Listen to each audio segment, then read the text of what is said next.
Ya hablando posteriormente de lo que fue las diferentes guerras internacionales que sufrió Bolivia, vamos a hablar de la influencia minera con el auge de dos minerales importantes históricos en nuestra vida republicana del siglo XIX y el siglo XX. Vamos a retroceder en el tiempo a una etapa del auge de la plata en el siglo XIX. Nosotros sabemos históricamente durante la colonia que la plata, la explotación de la plata fue sumamente relevante durante la época colonial. La explotación de las minas de Potosí eran el sustento primordial de la economía minera en la colonia y en la Real Audiencia de Charcas. Pero para la etapa republicana, nacimiento de la República entre 1825 hasta 1870 casi, la plata ya no fue, su influencia ya no fue tan relevante, o sea, su explotación ya no fue tan importante como lo fue en la época de la colonia, porque no había ya una inversión, una forma de explotarla. Se habían dejado de lado muchas minas de plata, ya no existía lo que conocíamos como la mita o la explotación de los indígenas o los campesinos en las áreas mineras de la gente originaria. Entonces, la explotación de la minería se había dejado de lado en esta etapa republicana. No es sino que hasta mediados del siglo XIX, 1850, que fueron grandes mineros, grandes personajes conservadores dedicados a la minería, como eran Avelino Aramayo, Aniceto Arce, a quien vemos en la imagen, Gregorio Pacheco, industriales mineros dedicados a la explotación de la plata y principalmente a la venta de este recurso mineral a través de los puertos, para ese entonces,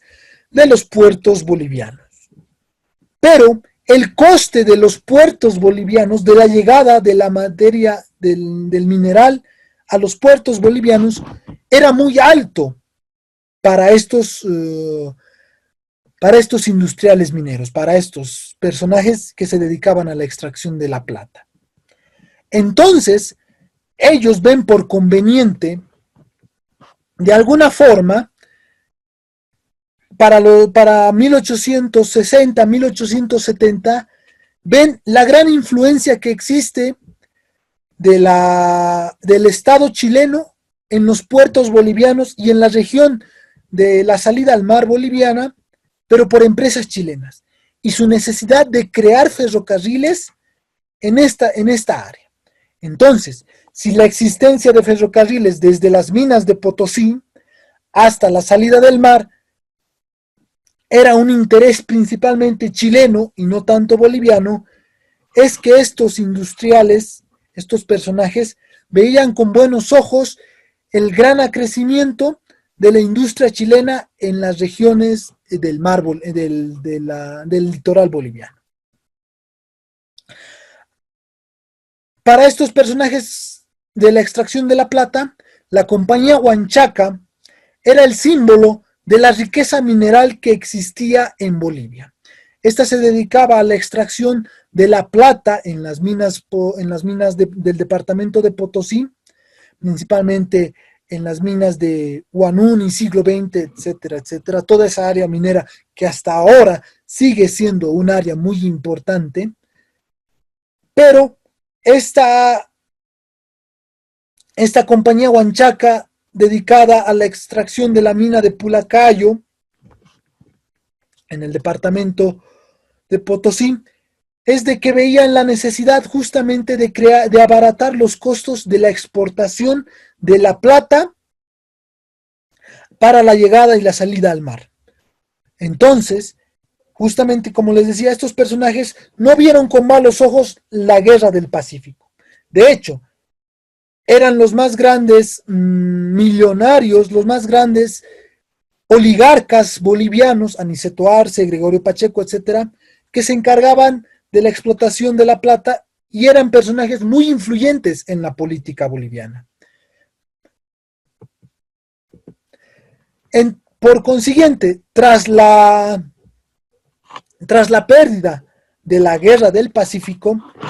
es que estos industriales, estos oligarcas bolivianos de la minería, se encargaron de negociar la creación de la vía ferroviaria Uyuni-Arica. Esta línea ferroviaria fue la que conectó principalmente las minas potosinas con los puertos ya para ese entonces, finales de 1800, puertos que eran bolivianos pero que ya estaban en manos de empresas y del gobierno chileno.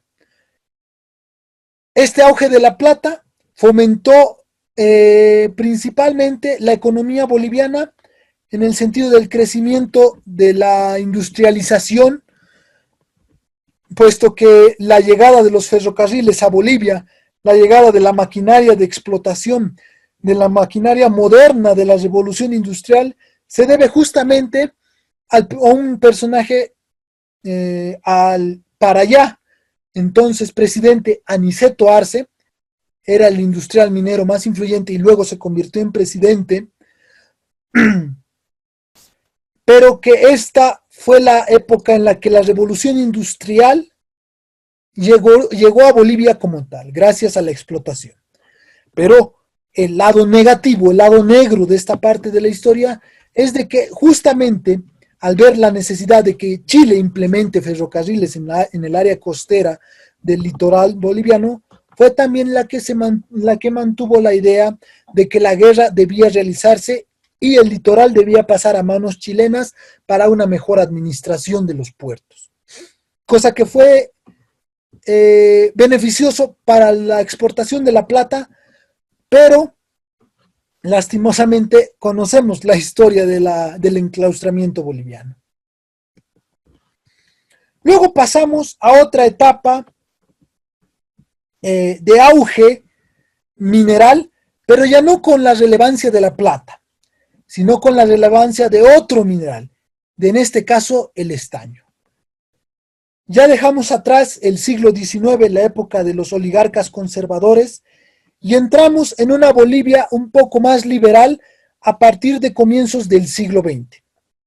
Entre 1910 y 1920 es que el auge del estaño empieza a crecer. La explotación de este mineral toma relevancia y supera en necesidad y en importancia a la explotación de la plata. Esta explotación del estaño incluso comenzó después de la Gran Depresión, que es de 1929, la caída de la bolsa de valores a nivel mundial y la depresión que afectó a todo el mundo de alguna forma, es que el estaño toma relevancia después de los años 20, ahora en los años 30, a través de tres personajes importantes, Simón Patiño, Mauricio Hochschild y Víctor Aramayo,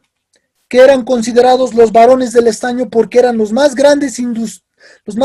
empresarios dedicados a la extracción y explotación del estaño. Explotación que desde la década de los 30 hasta incluso mediados de los años 80 del siglo XX, 1985,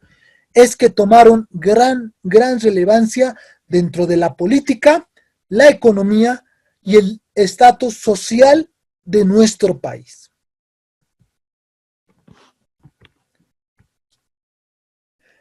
A diferencia de lo que era la intervención de los oligarcas de La Plata que hemos mencionado, Aniceto Arce, Gregorio Pacheco, etcétera, que luego fueron presidentes, ellos estaban inmiscuidos en la política y en la economía. Pero los varones del estaño, o sea, en el auge del estaño, se menciona que los varones del estaño nunca estuvieron metidos en la política, nunca fueron presidentes o candidatos políticos, pero sí controlaban políticamente la dirección del Estado. O sea,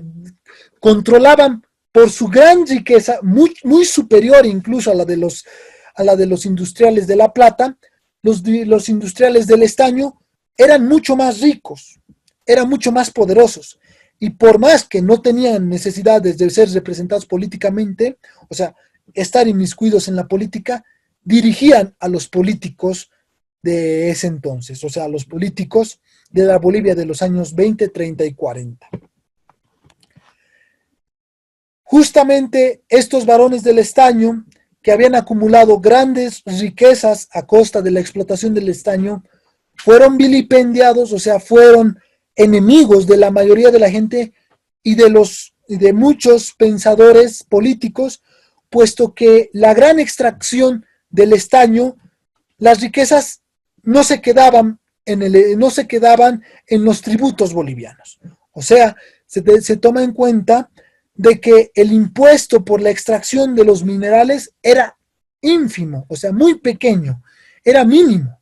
a diferencia del gran coste que tenía el estaño como una divisa internacional, o sea, como un mineral apreciado internacionalmente. Este mineral y esta extracción del estaño fue principalmente el sostén económico de Bolivia y el sostén económico de estos varones del estaño, pero de una forma no equilibrada, o sea, la mayor parte se iba a las manos privadas de los varones del estaño y una parte muy pequeña de la explotación y venta del estaño se quedaba para el Estado boliviano y por consiguiente para las arcas, como para las arcas del dinero del Estado boliviano como tal. No es sino hasta la nacionalización de las minas, que se dio justamente el 31 de octubre, después de la revolución de 1952, que se recuperan estas minas y esta extracción del estaño a manos del Estado boliviano. Se crea por consiguiente la Corporación Minera de Bolivia, la Comibol, para dedicarse enteramente a la extracción de minerales y la utilización de estos recursos económicos naturales en beneficio del Estado boliviano. Por consiguiente, se nacionaliza y se quitó las minas a los 3 varones del estaño, o sea, pero se les compensó, era una nacionalización con compensación, así se quedó en un acuerdo para evitar un mayor coste político, económico y social con respecto a esta nacionalización. Ahora, vamos a ver un poco más a fondo en nuestro siguiente tema, el tema de el área del estudio de la nacionalización de las minas como tal.